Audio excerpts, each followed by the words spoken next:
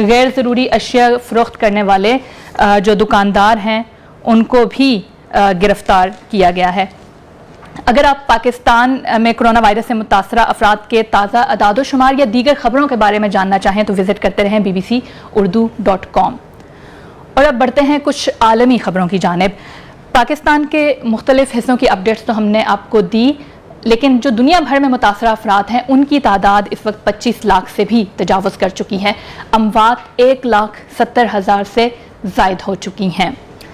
امریکہ میں ایک طرف کووڈ-19 سے ہلاکتوں کی تعداد 42,000 سے بڑھ گئی ہے تو دوسری جانب ایک اہم پیش رفت سامنے آئی جب امریکی صدر ڈونلڈ ٹرمپ نے امیگریشن کو 2 ماہ کے لیے عارضی طور پر معطل کر دیا ہے۔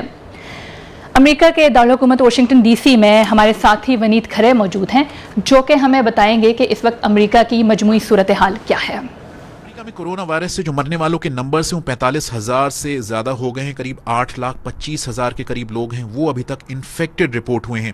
اس بیچ صدر ٹرمپ نے امیگریشن پر ٹیمپریری طور پر روک لگا دی ہے اور جو گرین کارڈ ایشو ہوتے ہیں ان کو 60 دنوں کے لیے روک دیا گیا ہے۔ اس کا کارن صدر ٹرمپ نے بتایا ہے کہ کہیں ایسے حالات میں جب لوگوں کی نوکریاں جا رہی ہیں تو کہیں باہر سے لوگ آئیں اور یہاں کے لوگوں کے نوکریاں نہ لے لیں، اور اس لیے انہوں نے یہ فیصلہ کیا ہے۔ پچھلے کچھ ہفتوں میں 2 کروڑ سے زیادہ لوگ ہیں ان کی نوکریوں پر امریکہ میں اثر پڑا ہے جس طرح کے یہاں پر حالات ہیں۔ لیکن ایسا نہیں ہے کہ امریکہ میں جو باہر سے ورکرز آتے ہیں ان کا آنا پوری طرح بند ہو جائے گا۔ جو کھیتوں میں کام کرنے والے لوگ ہیں یا پھر جو دوسرے طرح کے ورکرز ہیں وہ امریکہ میں آتے رہیں گے، اور اس کا کارن بتایا گیا ہے کہ کہیں ایسا نہ ہو کہ اگر وہ آنا پوری طرح بند ہو جائے تو جو بڑے بزنسز ہیں انہیں نہ نقصان ہو۔ اس کارن یہ فیصلہ لیا گیا ہے۔ یہ جو فیصلہ ہے اس پر ابھی اور انفارمیشن آنی باقی ہے، لیکن جو لوگ سالوں سے یا پھر مہینوں سے گرین کارڈ کی کوشش کر رہے تھے ان کے لیے اچھی خبر نہیں ہوگی، کیونکہ انہوں نے بہت سارے پیسے بھی خرچ کیے ہوں گے۔ امیگریشن آپ کو یاد ہوگا 2016 کے جو پریزیڈنشل الیکشن ہوئے تھے اس میں بھی ایک بڑا ایشو رہا تھا، اور مانا جا رہا ہے جو کرٹکس ہیں پریزیڈنٹ ٹرمپ کے وہ کہہ رہے ہیں کہ جو تازہ فیصلہ لیا گیا ہے وہ صدر ٹرمپ کا جو سپورٹ بیس ہے اس کا ایک حصہ جو کہ امیگریشن پر پوری طرح سے بین چاہتا ہے اس کو خوش کرنے کے لیے لیا گیا ہے۔ لیکن یہ جو حصہ ہے وہ بھی ابھی بھی اس فیصلے سے خوش نہیں ہے، اور وہ چاہتا ہے کہ اس میں اور کڑائی لائی جائے، اسے اور کڑا کیا جائے اور پوری طرح امیگریشن پر روک لگائی جائے۔ اور یہ فیصلہ ایسے وقت آیا ہے جب امریکہ میں جو کرونا وائرس کے خلاف لڑائی ہے اس میں جو امیگرینٹ ڈاکٹرز ہیں، فزیشنز ہیں، جو نرسز ہیں ان کا بہت بڑا۔ ونیت سے آپ نے تفصیل جانی، اور امریکہ میں ہی امیگریشن کے اس عارضی معطلی سے متعلق اگر آپ مزید جاننا چاہتے ہیں کہ اس سے کون کون متاثر ہو سکتا ہے اس کے لیے آپ bbc-urdu.com پر وزٹ کیجئے، اور وہاں یہ آرٹیکل ہے امریکی صدر ڈونلڈ ٹرمپ کی امیگریشن پر پابندی سے کون متاثر ہو سکتا ہے، آپ اس میں مزید تفصیل بھی پڑھ سکتے ہیں۔ کرونا وائرس کی وبا نے دنیا بھر میں ہر طبقے کو متاثر کیا ہے۔ رہن سہن، سماجی تعلقات، معاشی حالات سمیت زندگی کے تقریباً تمام ہی طور طریقے بدل گئے ہیں۔ بی بی سی نے کچھ تصاویر کے ذریعے اپنے ناظرین کو یہ دکھانے کی کوشش کی ہے کہ کرونا وائرس سے زندگی کیسے متاثر ہوئی ہے۔ تو سب سے پہلے جو تصویر آپ کو نظر آ رہی ہے یہ برازیل کی ہے۔ برازیل کے ایک علاقے میں قبرستان میں کرونا متاثرین کی کئی نئی قبریں کھودی گئی ہیں۔ دوسری تصویر میں آپ دیکھ سکتے ہیں نیو یارک کی پررونق سڑکیں جو کہ اب ویران ہو چکی ہیں۔ اور یہ تصویر آسٹریلیا کی ہے جہاں دیواروں پر ایسے امیجز نظر آتے ہیں جن میں کرونا کے مریضوں کی دیکھ بھال کرنے والے طبی عملے کو خراج تحسین پیش کیا گیا ہے۔ اور یہ سنگاپور کی ایک مارکیٹ کے داخلی مقام پر لگے انتباہی نوٹسز ہیں۔ یہاں لاک ڈاؤن کو سخت کر دیا گیا ہے اور اس عمل کو وہاں سرکٹ بریکر بھی کہا جا رہا ہے۔ تو یہ آپ نے تصاویر دیکھی کہ دنیا بھر میں کرونا نے کیسے زندگی کو متاثر کیا ہے۔ اور اب بڑھتے ہیں ہمسایہ ملک انڈیا کی جانب جہاں کرونا وائرس سے متاثرہ افراد کی تعداد میں مسلسل اضافہ ہو رہا ہے۔ انڈیا میں طبی تحقیق کے مرکزی ادارے نے ریاستوں سے کہا ہے کہ وہ کرونا وائرس کی تشخیص کے لیے چینی ساختہ ریپڈ ٹیسٹ کرنے والی کٹس کا استعمال نہ کریں۔ حکام کا کہنا ہے کہ چین کی ٹیسٹنگ کٹس صرف 5% درست کام کر رہی ہیں۔ بہت سی ریاستوں نے اس سے پہلے بھی یہ شکایت کی تھی کہ وہ کٹس جو کرونا وائرس سے متعلق جسم میں موجود اینٹی باڈیز کی موجودگی کا پتہ لگاتی ہیں صحیح طور پر کام نہیں کر رہی۔ خیال رہے کہ انڈیا نے چین سے